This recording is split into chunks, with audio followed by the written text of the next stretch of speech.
Now I'm in a cove in the copper mine that is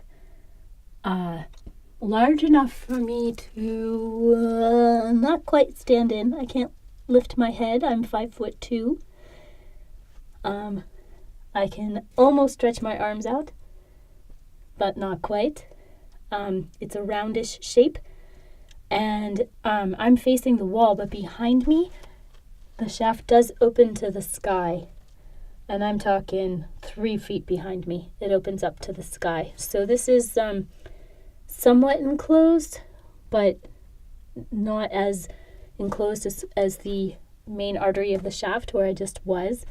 It's a much bigger space than the other little nooks that I've been putting the mics in. I can see a lot of copper ore in here. I took some photographs. It's very pretty.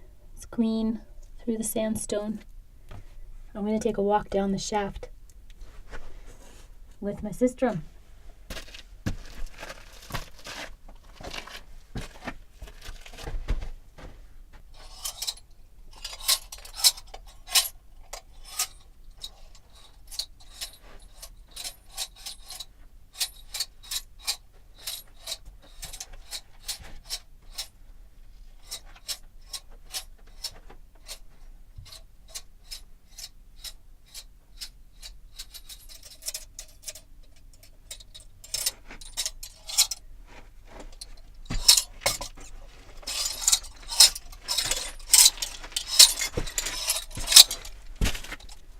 Now I'm continuing through the shaft where I have to duck under the rocks.